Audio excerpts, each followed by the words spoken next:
हंसा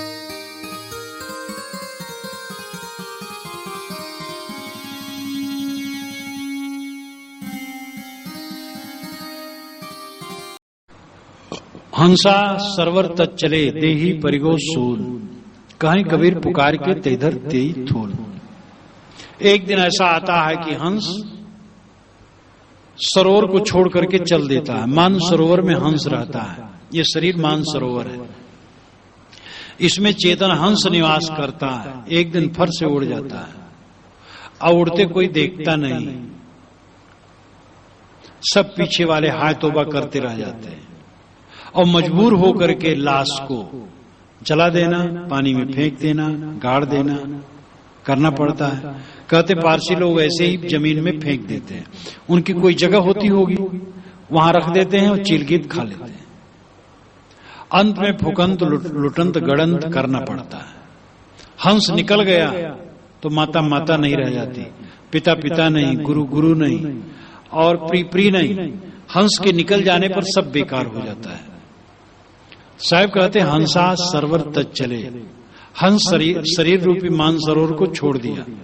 देही परिगो सून, ये देह सुनिसानी हो गई। फिर कहां गया, क्या हुआ? साहब कहते हैं कहीं कबीर पुकार के तेधर तेई थूल। साहब जीव को नित्य मानते हैं, आत्मा को नित्य मानते हैं, पुनर्जन्म और कर्मफल भोग मानते हैं। भारतीय परंपरा का जो दार्शनिक पक्ष है उसको मजबूती से मानते हैं। पुनर्जन्म माने बिना समाज की व्यवस्था का समाधान नहीं हो सकता और जो जीवों की गति है उसका समाधान नहीं हो सकता है। एक आदमी जन्म से निर्बुद्धि और एक आदमी तेज बुद्धिमान, इसका कारण क्या है? पुनर्जन्म न मानने से इसका समाधान नहीं हो सकता है। ईश्वर ने एक को मूर्ख बना के भेज दिया, एक को बुद्धिमान, ऐसा क्यों? एक को सर्वांग संपन्न बलिष्ठ शरीर वाला बनाया और एक को महारोगी बना दिया, ऐसा क्यों?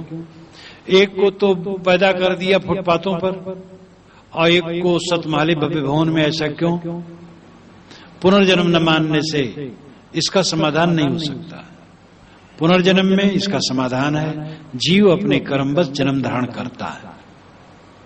ये हमारा जन्म नया नहीं है, इस जन्म के पीछे एक श्रृंखला है। ये शरीर अचानक नहीं खड़ा हो गया है। अगर बट का पेड़ है तो निश्चित बट का दाना आया है तब पेड़ हुआ है, और बट का दाना ऐसे नहीं बनता, बट के पेड़ में बनता है। इस प्रकार उसका क्रम अनादि, बीज से वृक्ष, वृक्ष से बीज। प्राय लोग प्रश्न जब रखते हैं और उनसे उलट करके प्रश्न किया जाता है कि पहले बीज है कि वृक्ष, तो लोग कह देते बीज। तो बिना वृक्ष के कैसे बीज हुआ? तो कहते हाँ पहले बीज, पहले पेड़ है।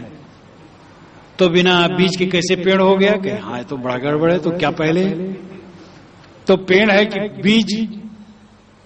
बीज से पेड़, पेड़ से बीज, ये सदा से है, अनंत अनादि प्रवाह है।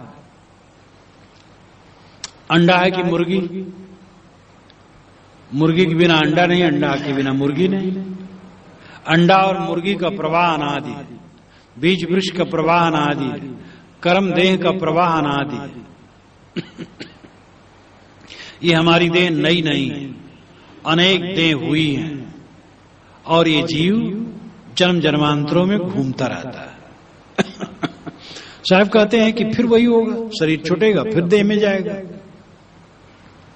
अपने स्वरूप को समझे, अपने स्वरूप को समझ करके स्वरूप में स्थित हो तो देह में जाना बंद हो, इसी को मोक्ष कहा जाता है। मोक्ष अपने स्वरूप में स्थित हो जाना, आत्मलोक, जिसको ब्रह्मलोक। याज्ञवल्क्य ने जनक को उपदेश करते हुए कहा, ये बृहदारण्यक उपनिषद के चौथे अध्याय के चौथे ब्राह्मण में विस्तार से कि आत्मा को उन्होंने बतलाया और कहा, अय जनक, ये आत्मा की स्थिति ही ब्रह्मलोक है।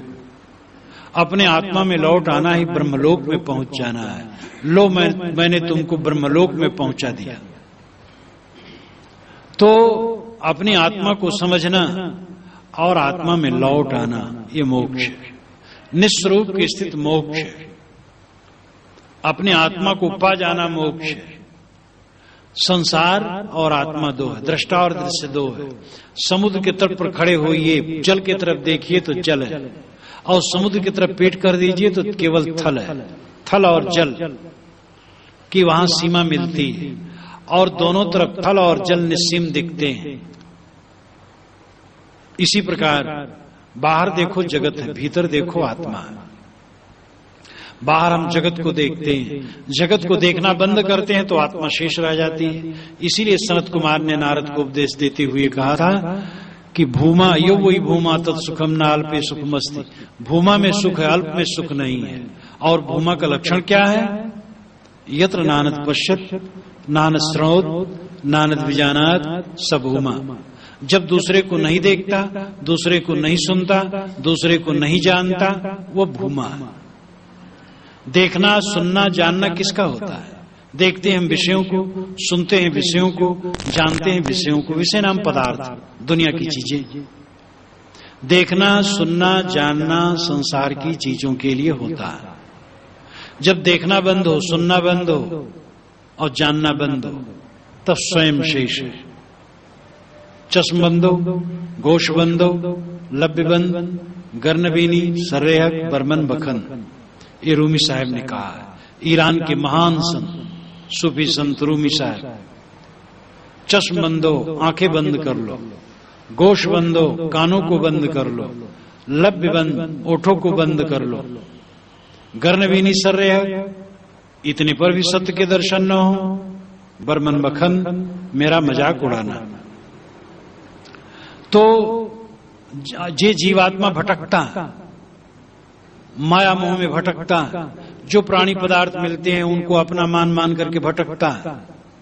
नींद खुली, दुनिया में मन गया, बस भटकना भटकना भटकना।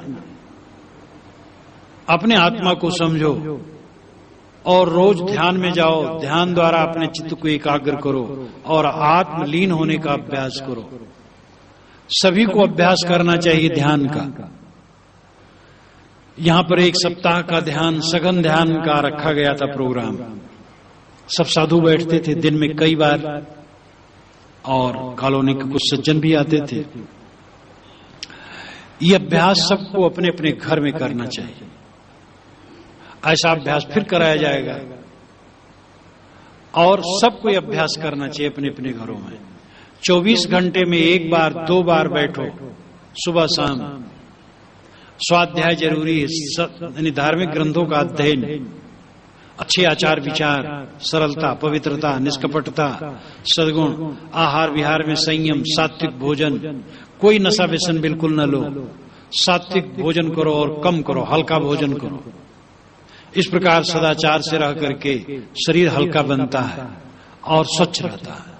फिर ध्यान करो, बैठो, आंखें बंद करो और अंधकार दिखाई देता है। जब आंखें बंद करने पर तुरंत अंधकार दिखाई देता है, उसी अंधकार को देखो। मन इधर उधर समेटो, अंधकार को देखो और अंधकार में ही अपने मन को ठहराओ, उसी को देखते रहो। इधर उधर मन जाए लौटा लो, केवल अंधकार देखो।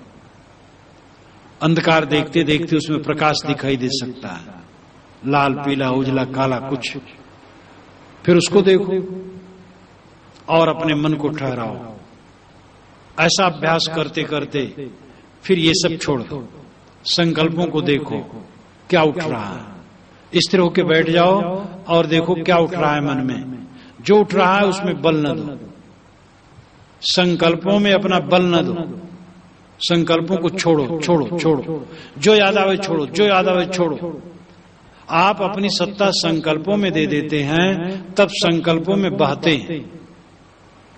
संकल्प जितने आए बल न दो तो संकल्प शून्य हो जाएंगे। ऐसा संकल्पों को छोड़ते छोड़ते मन का जाल कटता है और बड़ा हल्का हो जाता है। आत्मा एकदम संतुष्ट हो जाती है। हम मन में बहते रहते हैं, रात दिन बहते रहते हैं। तो बैठो एकाग्र होकर के और मन को देखो, केवल मन को देखो। शुभ और अशुभ दोनों छोड़ते जाओ। अच्छी बात उठो उसको भी छोड़ दो, गलत बात आओ उसको भी छोड़ दो।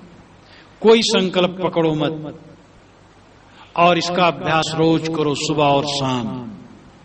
रोज अगर लगातार करोगे तो देखोगे आप काम धंधा करते हो, उठते बैठते व्यवहार करते हो, तो वहां भी अभ्यास रहेगा कि संकल्पों में उलझोगे नहीं। आपको दुख क्यों हो रहा है? कोई प्रतिकूल संकल्प आने से। और संकल्प छोड़ने की जब आदत हो जाती है तो ऐसे संकल्प छोड़ दिए जाते हैं, शक्ति बन जाती है, संकल्पों को छोड़ने का बल मिल जाता है, अभ्यास हो जाता है और आप संकल्प छोड़ देंगे और शांत संतुलित। संकल्पों को छोड़ने का अभ्यास बनाना चाहिए। और ये जब अभ्यास प्रगाढ़ हो जाता है, तब जब सारे संकल्प छूट गए, तब आत्मा अपने आप में शांत। संकल्प ही आत्मा को संसार में जोड़ता है। आत्मा और संसार के बीच में पुल है संकल्प। और संकल्पों को जब काट दिया, पुल खत्म हो गया, संसार में जाने का रास्ता बंद, बस आत्मा में। इसलिए संकल्पों को देखने का अभ्यास रोज करना चाहिए, सबको करना, स्त्री पुरुष बालक वृद्ध जो समझ पाए सबको करना चाहिए। और संकल्पों को छोड़ने का जब पूरा बल हो जाता है, तब बड़ी शक्ति मिलती है, बड़ा आनंद मिलता है। सारा दुख संकल्पों के में उलझ करके है। याद करने लगे, कितने लोग कहते महाराज बिस्तर पर लेटता हूं, बस वो 1 बज जाता है, 2 बज जाते, नींद नहीं आती। तो मैं कहता भाई तुम सोचते बहुत होगे कि महाराज एक बात, दूसरी बात, तीसरी बात उसमें आती जाती है। ध्यान का अभ्यास करो तो आराम से नींद से संकल्पों को छोड़ने का बल मिलेगा। ध्यान का अभ्यास जब बढ़ जाता है तो साधक में ऐसा बल आ जाता है कि जब चाहे मन को समेट ले, और बिस्तर पर लेटे मन को समेट लिया, और मन को जहां समेटा नींद बिल्कुल आनी है। तो सोचने से नींद नहीं आती है। इसलिए मन को देखने और संकल्पों को छोड़ने, यानी संकल्पों में न मिलने का अभ्यास, ये दृष्टा अभ्यास, मन को देखने का अभ्यास। और ये अभ्यास जब पक्का हो जाता है तब संकल्प छूट जाते हैं। साधक बैठता है, संकल्पों को देखा, संकल्प शांत, और संकल्प शांत हुए, बस आत्मा तो शांत ही है। प्रपंचोपशमम शांतम शिवमद्वैतम चतुर्थम मन्यन्ते सात्मा सा विज्ञेया। जब प्रपंच शांत हुआ, बस शिव रूप रह गया, कल्याण रूप रह गया। ये मन ही तो सारा रोग है। मन शांत हुआ तो केवल शिव रह गया, केवल राम रह गया। आत्मा ही शिव है, राम है। तो जीव जन्म जन्मांतरों में भटकता है। आज तो पड़ाव में हम यहां आए, जो करेंगे वो कर्मों का बंडल लेकर के फिर आगे खिसकना है। और ये जल्दी जल्दी खिसकता जाता है। अनाथ काल से ऐसे घूमता रहा कर्मों की गठरी लेकर ये जीव, आज भी कर्मों की गठरी बांधे आगे जाएगा। और जिसने कर्मों की गठरी तोड़ फोड़ डाली वो कृतार्थ है। पुरिया जरे वस्त निज उबरे बिकल राम रंग तेरा। साहब की बात तो बिल्कुल अद्भुत रहती है। उन्होंने एक पंक्ति में कही है कि पुरिया जरे वस्त निज उबरे, पुड़िया जरे तो तुम्हारी वस्तु बच जाएगी। एक गठरी रखी थी, गठरी, तो किसी ने कहा गठरी में आग लगा दो, अगर गठरी जल गई तो इसके अंदर की वस्तु बच जाएगी, और गठरी नहीं जलेगी तो इसके अंदर की वस्तु बचेगी नहीं। तो ये तो बात समझ में नहीं आई। गठरी जलेगी तो वस्तु जल जाएगी, और गठरी बचे तो वस्तु बचे। साहब कहते नहीं, गठरी जला दो तब वस्तु बचेगी। पुरिया जरे वस्तु निज उबरे। जब पुड़िया गठरी जल जाएगी तब अपनी वस्तु बच जाएगी। गठरी क्या है? अहंकार की गठरी, अहंता ममता की गठरी। अहंता ममता की गठरी जो हमने बांध रखी है वो जल जाए, तब वस्तु निज उबरे, निज वस्तु आत्मा का उद्धार होता है। विकल राम रंग तेरा, आय राम तेरा रंग विकल है, अशांत है। तू ये गठरी को जला दे तब तेरा उद्धार होगा। तो जन्म जन्मांतरों में जीव भटकता है, आगे भी भटकेगा। इसलिए हमें ऐसा उपाय करना चाहिए भटकना बंद हो, और वह स्वरूप स्थित आत्मस्थित ही साधन है। जो आत्मलीन हुआ, आत्मस्थित हुआ, उसको भटकना नहीं। हर इंसान को चाहिए अपने आत्मा के रहस्य को समझे और आत्मस्थित का अभ्यास करे। हंस बग देखा एक रंग, चरे हरि रे ताल, हंस छीरते जानिए बकुई धरेंगे काल। ये हंस प्रकरण है। साहब ने बीजक में कई जगह हंस, खूब कई जगह कहा है।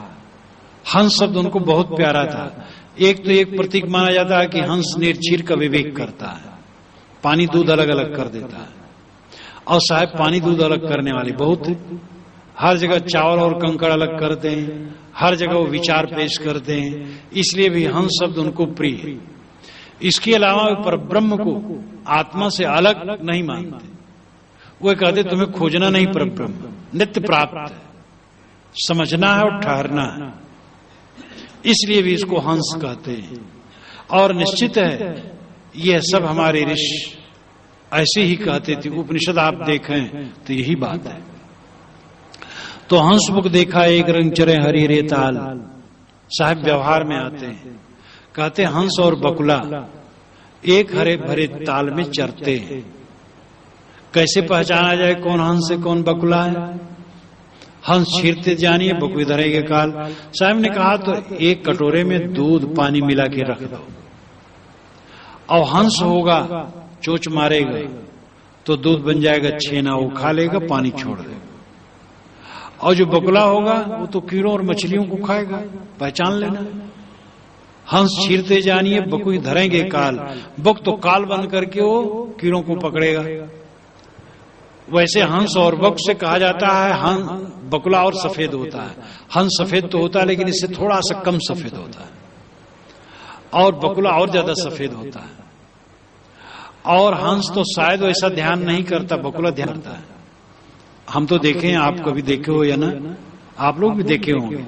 जलाशयों के किनारे बैठता है और आंख उन्मीलित कर देता, थोड़ी खोलता और ढाके रहता, मालूम मैंने हम ध्यानी है। और कभी कभी एक पैर उठा लेता है, तपस्वी भी हो जाता है, एक पैर के बल पर तप कर रहा है, लेकिन उठाता वो चोच मारने की सुविधा की, तो वो तो काल बन करके कीड़ों को खाता है। ये बकुले का लक्षण है। हंस निर्चीर विवेक का लक्षण है। इस संसार में हंस और बक दोनों हैं। आप ऐसे महात्मा देखेंगे कि जो पता नहीं माला पहरी चार, साहब ने व्यंग किया है, और भीतर भरा भंगार, तो उनका वेश और बहुत बड़ा बना ठना होता है। न मालूम कितना चंदन, न मालूम कितनी माला, और बड़ा ही ताम झाम दिखाते हैं। और सिद्ध बनते हैं तो सिद्ध हैं, हाथ लहराए और रुपया आ गया और कुछ आ गया, ये सब हाथ की सफाई। तो नीर और क्षीर का विवेक मनुष्य को करना चाहिए। सफेद पोष कोई भी हो सकता है, वेश से कभी भी हमें भटकना नहीं चाहिए। मां सीता वेश से ही भटक गई और पकड़ी गई, नहीं पहचान पाई। रावण महात्मा के वेश में आया था, एक दंडीधारी सन्यासी के रूप में, और ठग लिया। वो सरल हृदय भिक्षा लेके पहुंच गए उसके पास तक। ठगने वाले ऐसे ठगते हैं। तो वेश की महत्ता नहीं है। साधन संपन्न वेश है तो वेश पूज्य है, वेश की अपनी मर्यादा है। लेकिन निरानिर वेश पूज्य नहीं, आचरण पूज्य। वाणी केवल कोमल वाणी कोई बोले उसमें भी ठगाने की जरूरत नहीं। मोर कितना कोमल वाणी बोलता है लेकिन सांप खाता है, तो कोमल वाणी भी कोई बोल करके ठग सकता है। आचरण व्यक्तित्व की पहचान है, रहनी व्यक्तित्व की पहचान है, रहने की उज्ज्वलता जीवन की उज्ज्वलता है। तो हंस और बकुले एक समान है रंग में, और दोनों ताल में चरते हैं। यानी अच्छे और बुरे दोनों सफेद पोष हो सकते हैं, और दोनों संसार में रहते हैं। आचरण से उनकी पहचान की जाती है। इसलिए मनुष्यों से भी बड़ी सावधानी से बरतने की जरूरत है। अपरिचितों से तो और सावधान रहना चाहिए। गाड़ी मोटर में चलते समय, विदेश में या कहीं भी, यात्रियों से ज्यादा संबंध नहीं जोड़ना चाहिए, ज्यादा बात नहीं बढ़ानी चाहिए, चुपचाप अपना काम करना चाहिए, चलना चाहिए। अपरिचित लोगों से सावधानी की जरूरत रहती है। जो परिचित हो गए उनमें भी संबंध बहुत जल्दी न बढ़ाया जाए, बहुत जल्दी संबंध बढ़ा लिया जाए और तोड़ दिया जाए, ये अपरिपक्व व्यक्तित्व की पहचान है। भावुक बहुत न बने, संबंध धीरे से जोड़े।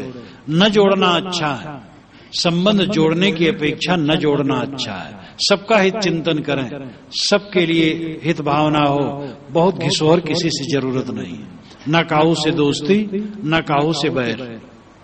बहुत संबंध होने पर ही अच्छी तरह समझ करके संबंध जोड़े, और संबंध जोड़े तो अपने तरफ से न तोड़े।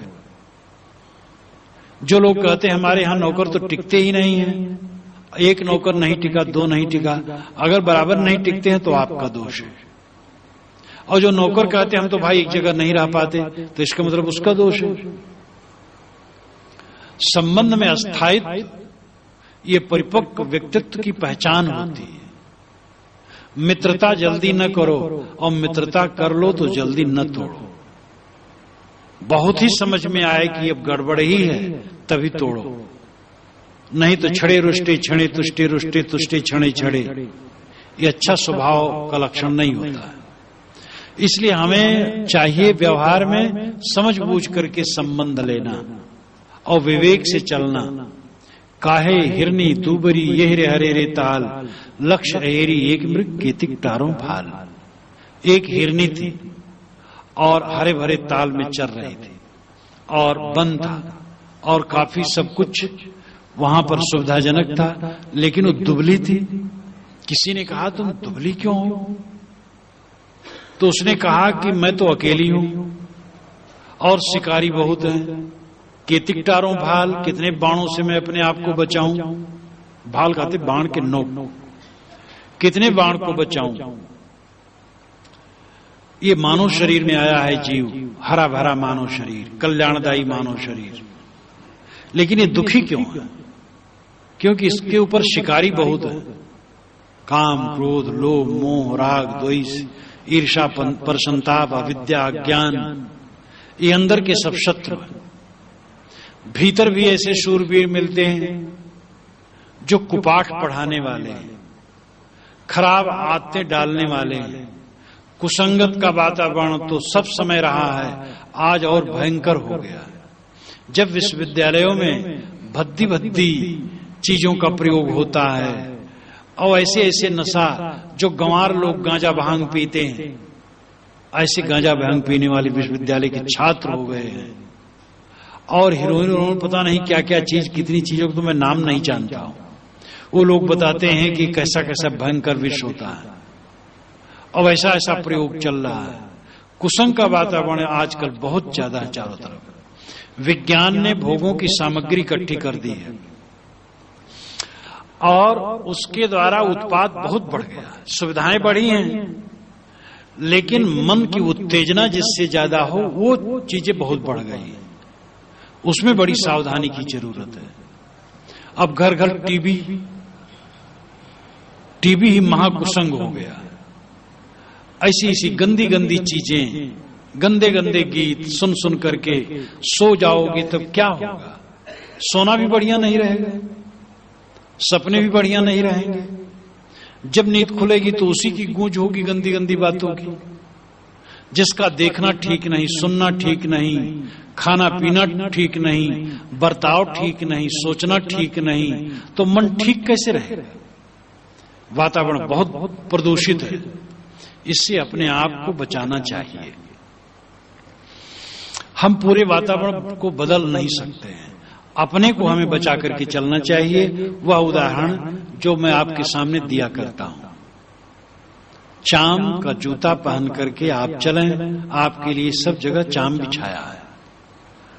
और चाहे कि चमड़ा बिछा करके हम चलेंगे तो राजे महाराजे भी ऐसा नहीं कर सकते। हम और आप चाहें तो अपने आप को बिल्कुल ठीक रख सकते हैं, और यही चारा है। तो ये हिरनी, अब यहां भी अन्योक्ति अलंकार में साहब कहते हैं, नाम कुछ नहीं लेते हैं, जो कहते उसका नाम नहीं लेते, बिल्कुल अलग अलग की चीज कहते हैं। इसीलिए विद्वानों को रीझ करके कबीर को कभी कहना पड़ा, काहे हिरनी दूबरी ये हरे रे ताल, लक्ष्य अहेरी एक मृग केतिक टारों भाल। ये हिरनी काहे दुबली है हरे भरे ताल में। हिरनी ने कहा क्या करूं, बहुत तो शिकारी है, बाण पर बाण मारते हैं, मैं छिप छिप के बचती हूं, चरूं कि अपने को अपनी जान बचाऊं। जान बचाने में लगी रहती इसलिए दुबली हूं। इसका अर्थ है कि जीव ही जानो हिरनी या हिरन और ये मानव शरीर में आया हरे भरे ताल में, विवेक संपन्न मानव शरीर में, लेकिन क्यों दुखी है। इतना विवेक संपन्न मानव शरीर पाकर के रो क्यों रहा है, हरदम जंग क्यों रहा, हरदम चिंता क्यों कर रहा है। क्योंकि अंदर बाहर के शत्रु इसको बेध रहे हैं। अज्ञान अविद्या, दुर्गुण, दुर्व्यसन, कुसंग। इसलिए साधक को और हर इंसान को चाहिए कि अंदर के शत्रुओं से बचे और बाहर के कुसंग से अपने आप को बचाए। हमारी वीरता और विशेषता यही है कि अंदर और बाहर के दोनों के ताप से अपने आप को बचाएं। फिर दोनों के ताप से मुक्त होकर के हमें अंदर ही शीतलता मिल जाएगी। आप लोगों के सामने मैंने हंस पर कर्ण पर कुछ कहा और अंत में हिरनी का उदाहरण आया। साहब की वाणियों में हिरनी, हंस, पंडित, नाई, धोबी, कलवार, चमार और छत्री, वैश्य सब आता रहता है। वे प्रकृति की चीजों को और विराट संसार की चीजों को ले लेकर के अपनी कविता उन्होंने ऐसा ढंग से कहा है कि एक पंडित जी ने रीवा के तो एक पुस्तक ही उन्होंने लिख डाली इसी पर। किस प्रकार सांस्कृतिक अध्ययन कबीर का विशाल है, बहुत सार गर्भित पुस्तक उनकी है। यानी समाज का कोई अंग छूटता नहीं है जिसको साहब अपनी कविता में प्रयुक्त नहीं करते। यहाँ का सार आध्यात्मिक है कि आत्मा शुद्ध बुद्ध है, निर्मल है, ये अपने स्वरूप को न समझ करके दुखी है और इसकी विशेषता यही है कि अपने स्वरूप को समझे और मानसिक विकारों को दूर करे। और ये समझ लो कि हम अगर दुखी हैं तो केवल अज्ञान से दुखी और कोई कारण नहीं।